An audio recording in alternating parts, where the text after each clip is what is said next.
2001ஆம் ஆண்டு ஒரு மிகப்பெரிய கலைஞர் கைது செய்யப்பட்ட போது அதை கண்டித்து மிகப்பெரிய பேரணி ஒன்று நடந்தபோது வன்முறையை தூண்டிவிட்டார்கள். அரசாங்கத்தினுடைய ஆதரவோடு அன்றைக்கு பல பேர் காயமடைந்தார்கள், சிலர் உயிரிழந்தார்கள்.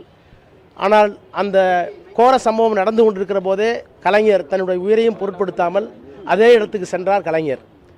அதேபோல் கொரோனா கோரத்தாண்டவம் ஆடிய போது பிரதமர் உட்பட தமிழ்நாட்டுடைய அமைச்சர்கள் உட்பட இந்தியாவில் எந்த அமைச்சரும் எந்த சட்டமன்ற நாடாளுமன்ற உறுப்பினர்களும் அரசியல்வாதிகளும் வெளியே வர தயங்கிய காலத்தில் அப்போது ஒன்றிணைவோம் வா என்று ஒரு முழக்கத்தை எழுப்பி சட்டமன்ற உறுப்பினர்களை, மாவட்ட கழக செயலாளர்களை அவரே வெளியே வந்து பொதுமக்களுக்கு எல்லா நிவாரணத்தையும் வழங்கிய இயக்கம் திராவிட முன்னேற்ற கழகம். அவருடைய தலைவர் இன்றைக்கு இருக்கின்ற எங்களுடைய முதலமைச்சர்.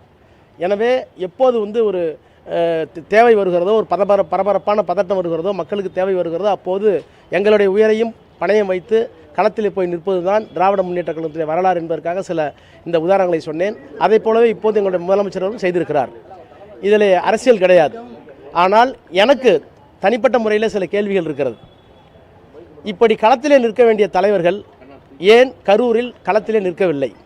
செய்தி அறிந்ததற்கு பிறகும் அவசரமாக செய்தியாளர்களை சந்திப்பதற்கு கூட வெட்கப்பட்டு கொண்டு பயந்து கொண்டு ஏன் சென்னைக்கு வந்தீர்கள்? ஒன்றை என்னால் உணர முடிகிறது. அவர் ஒரு பிரபலமான நடிகர். அவர் இருந்தால் மீண்டும் கும்பல் கூடும். எனவே அவர் திருச்சியில் தங்கி கொண்டு இப்போது ட்விட்டர் போடுகிறார்களே, இப்போது கூட இருக்கிறார்களே, அந்த தலைவர்கள் எல்லாம் ஏன் போய் களத்திலே நின்று அவர்களுடைய காயத்திற்கு மருந்து போட்டு இறப்புக்கு நிவாரணம் கொடுத்து அவர்களுக்கு ஏன் ஆறுதல் சொல்லவில்லை?